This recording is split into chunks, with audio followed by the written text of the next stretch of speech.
Hey everyone, so I'm gonna do this video as an instructional video. I took pictures of the process of this eye, and I'm going to do instruction on this eye. Now the only thing I forgot to do on this eye was prime it.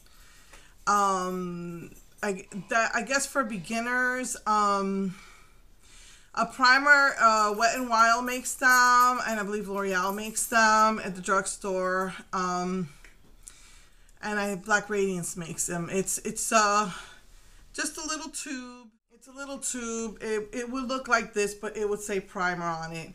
And it's something you would put on your eye to make the eyeshadow stick better. And I forgot to put my eye base on this side. The eye base I use here is my Crayola Metallic Silver. Now I forgot to do it on this side because I was just taking pictures for instructional purposes. So hopefully most of you won't mind that I'm going to be doing this video like an instructional video, makeup 101, and I'll be using my Don't Steal My Thunder.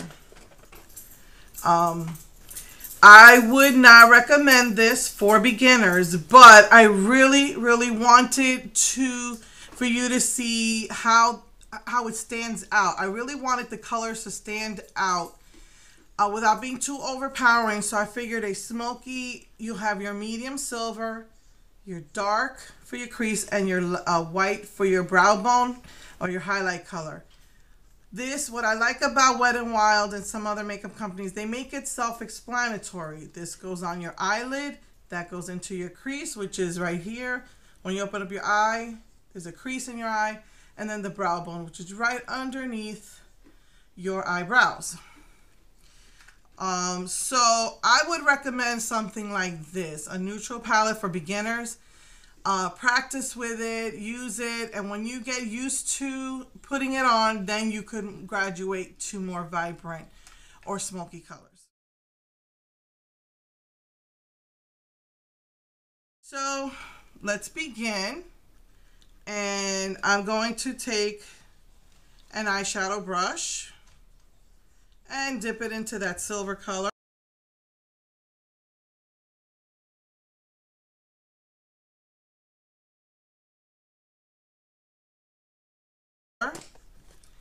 And pat it or rub it.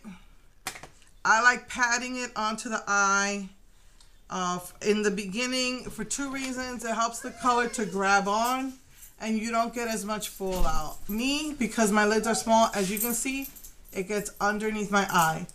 When you pat it, it helps to reduce that. And this is also why you would want to start out with a neutral colored palette. This is from Wet n Wild, and this one's called Walking on Eggshells, which I'm going to use this next week. But I just really wanted this to stand out more, so I used a more smoky palette. Then your crease is, you notice you can't see it when your eyes are open. It's that right in there where that bone, the eye socket and the bone meet. I would suggest when using a brown bone color to start off very lightly.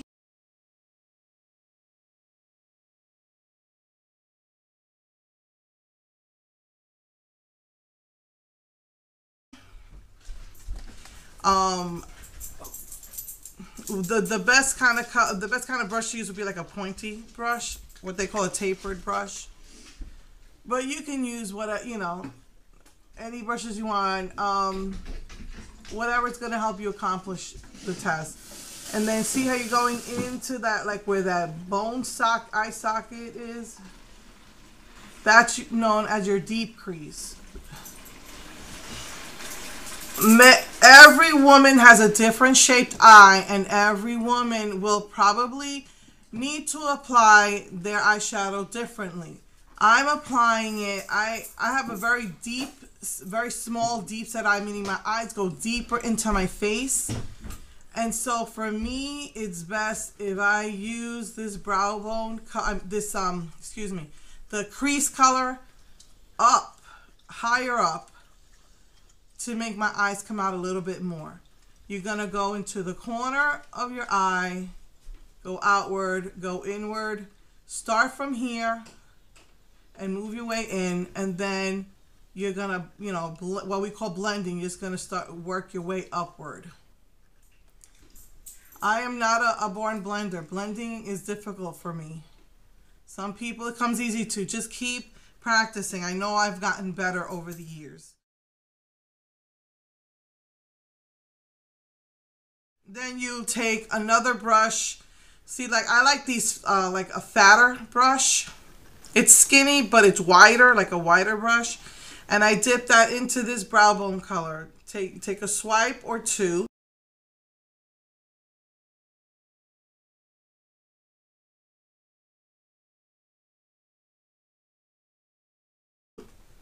Always take a swipe or two to begin with.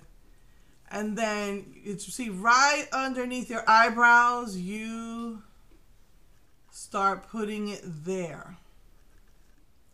And then it kind of blends, what they call blend. It's going to probably mix with that medium color that you put in the middle, in the crease.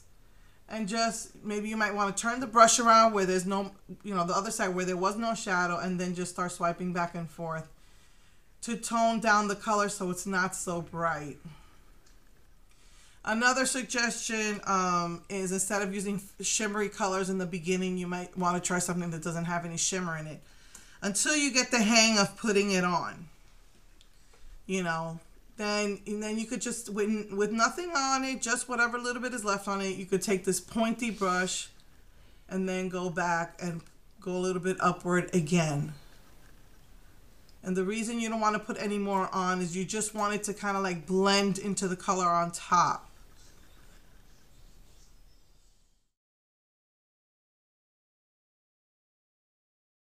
That's like a more natural way of doing it. Another thing I would not suggest for beginners is getting liquid liner. I would use a pencil. But for me, I like the liquid line better on top. I like a more smoother line. A pencil tends to smudge a little bit.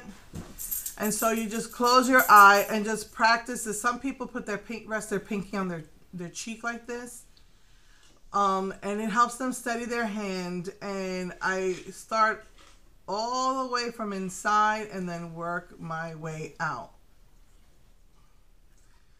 And then I go out and I work my way back in.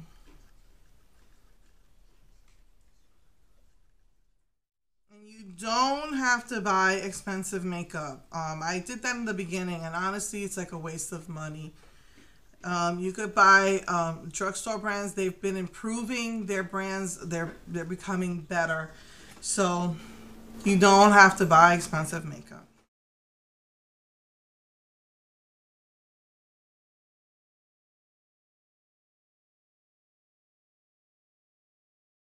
They say the best drugstore mascara is Maybelline. It used to be the best for me.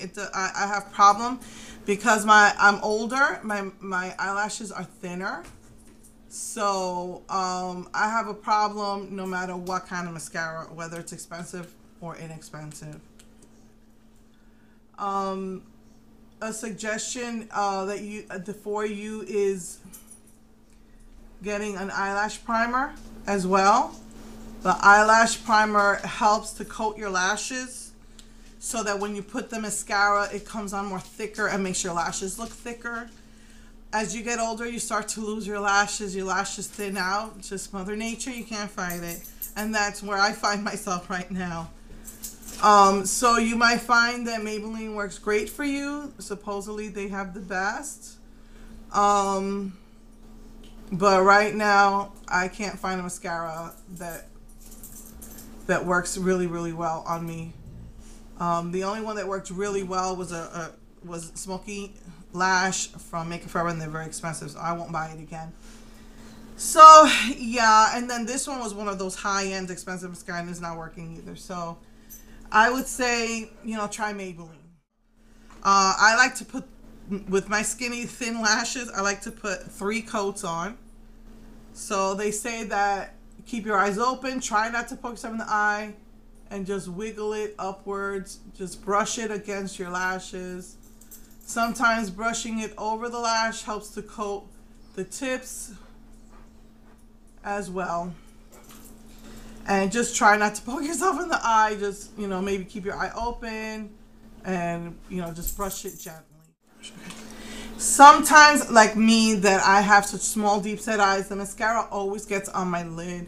So you might just try taking the brush that you use on your lid and just going over maybe any mistakes that you might have had from, you know, from the mascara getting on.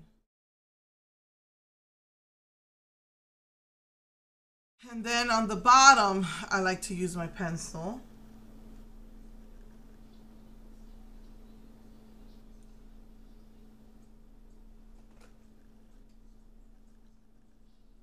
I like to put it as close to the lash line as possible. And you know, practice it. When I do it underneath, it's a little softer. That's why I like the pencil. It's a little softer. It's a little bit more smudgy, so it's not as strong as a liquid would be. So that's the way I like to do it. And then some women also put it with that right there in what they call the waterline. As a beginner, I would not suggest that until you get used to putting on makeup. You have to be careful. You're going to poke yourself in the eye. But some people also put it on the waterline, what we call the waterline. Me, because I have small eyes, I don't like using black because it makes your eyes look smaller. I like to use white. And then I just gently, again, put your finger on it. Pull down a little bit, not too much, and then I go what they call that waterline. But as a beginner, please be careful. I wouldn't start doing that till I get used to it. Then you can take a Q-tip and dip it in some eye makeup remover or eye cream. I'm gonna use a moisturizing cream that has vitamin A, D, and E, and I'm just gonna dip the Q-tip in there, and that's how I clean up.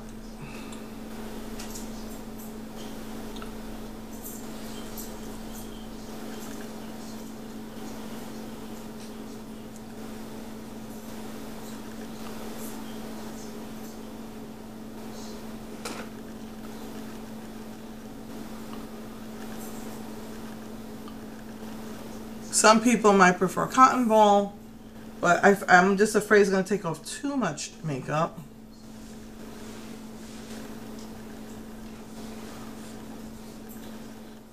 And so, you know, you might want to take a dry one that has no cream on it, none of the cleaner on it, and just go over that again or add more cleaner as you see fit. And then for dark circles, you could use a concealer. They have in like I call like a pot form or a palette form. You have like your liquid, you have your stick form. For now, I'm just using that cream form in the palette or the pot. That's like a cream form. And then you could just take like a makeup sponge and just blend it out.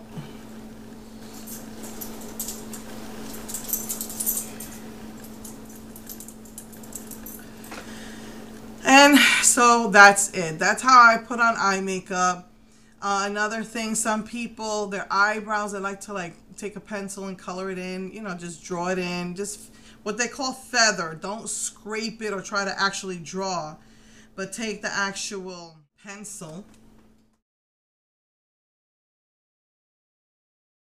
and just kind of like do short strokes.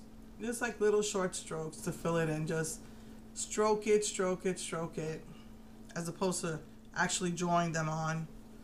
I mean, some women prefer to draw them on. I don't. So that's just another tip to help open up, make your eyes stand out. Most people like their eyes to be what people look at when they're walking, when they're talking to people.